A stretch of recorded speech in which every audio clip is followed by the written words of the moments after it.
Bom dia, segundo ano.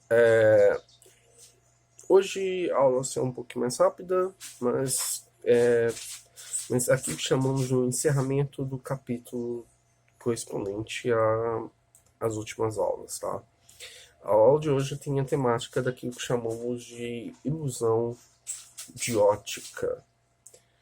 É, Pessoal, a gente sabe que aquilo que chamamos de visão, audição, olfato, paladar, ou seja, os cinco sentidos, eles são meios a quais a gente tem garantia de compreender e entender a natureza em nossa volta, e todos os seus aspectos e diferenças a quais nós temos ao longo das nossas experiências de vivência, ou em outras palavras, são garantias que aquilo a qual nós estamos presenciando é de fato uma realidade, tá?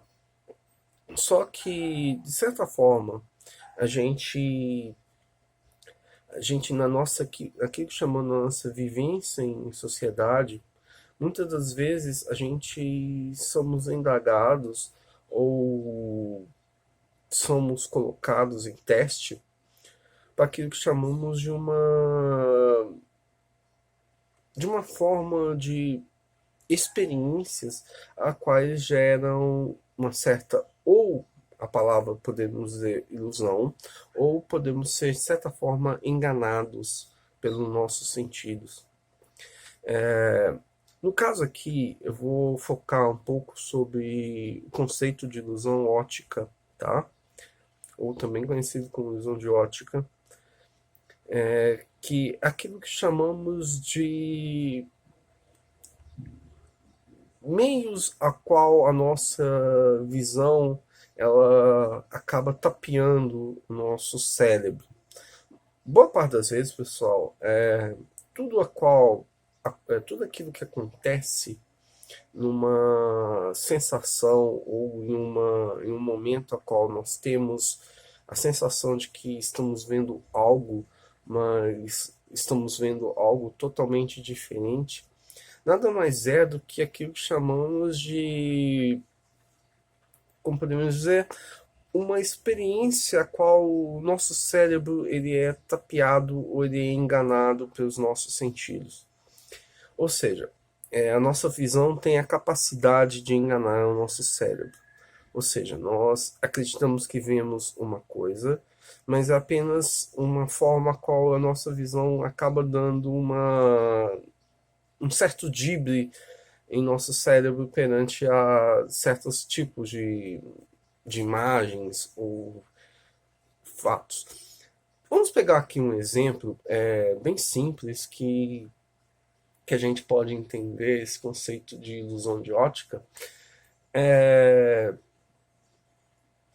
um caso, no caso das imagens que têm duplo sentido.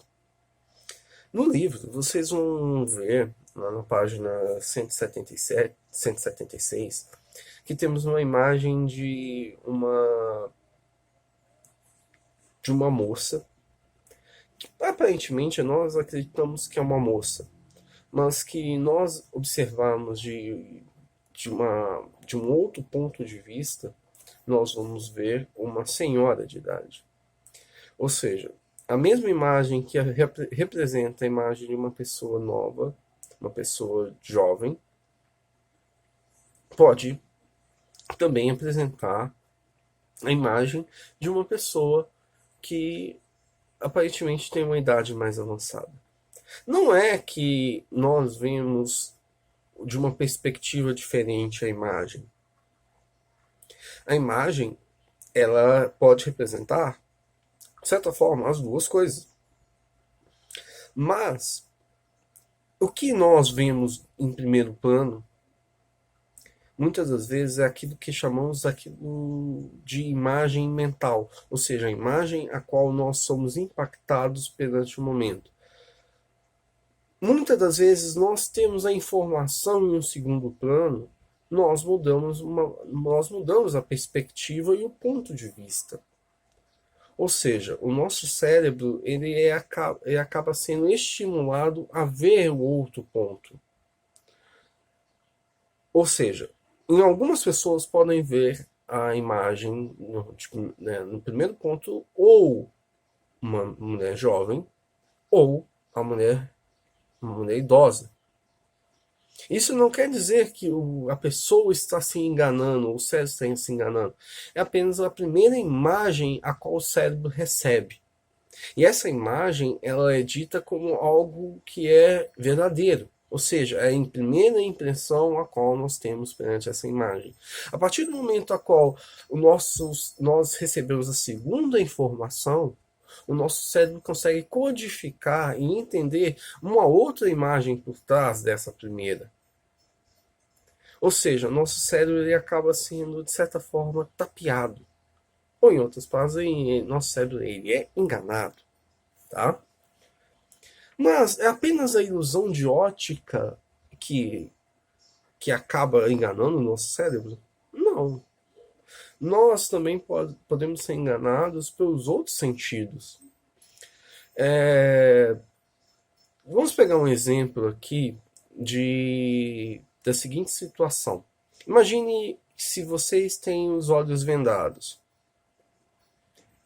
E eu peço a vocês que coloquem a mão em uma caixa com qualquer outra coisa dentro dela.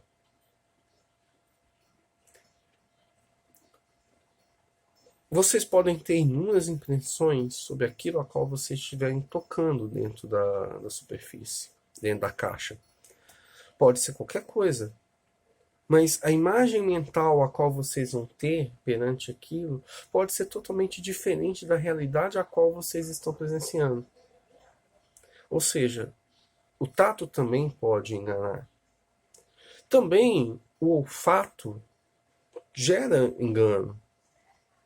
Às vezes nós podemos sentir cheiros de algo que seja semelhante ou algo que já fez parte de nossa vivência, mas pode ser uma coisa totalmente diferente. Vou pegar aqui um exemplo aqui de uma coisa que vai enganar vocês no sentido do olfato. Alguém aqui já ouviu falar de fruta de lobo? Fruta de lobo é uma fruta que nós encontramos na nossa região aqui de Minas Gerais e em boa parte do Cerrado brasileiro, que é uma fruta que ela não é comestível. Mas, se vocês pegarem essa fruta e abrirem ela, o cheiro da fruta ela remete a uma outra fruta muito conhecida de nós. A fruta tem cheiro de banana. Ou seja, se vocês tiverem de olhos fechados e alguém pegar uma fruta de lobo e passarem na frente do seu nariz, vocês podem ter a sensação de que alguém está passando uma banana perto de vocês. Mas na verdade é uma fruta de lobo, tá? Com isso, pessoal, nós entendemos que nossos sentidos podem nos enganar, tá? Não apenas a nossa visão pode enganar, mas todos os sentidos podem nos enganar, tá? Com isso fica a seguinte reflexão: até que ponto nós podemos estar sendo enganados na nossa realidade? A realidade, de fato, ela é aquilo a qual nós percebemos, tá? Fica a seguinte indagação para vocês. Com isso, pessoal, eu encerro a aula de hoje. Espero que vocês tenham uma boa semana. Não deixem de fazer as atividades que finalizam esse capítulo, tá? E tenham uma boa semana para todos, tá? Até a próxima aula.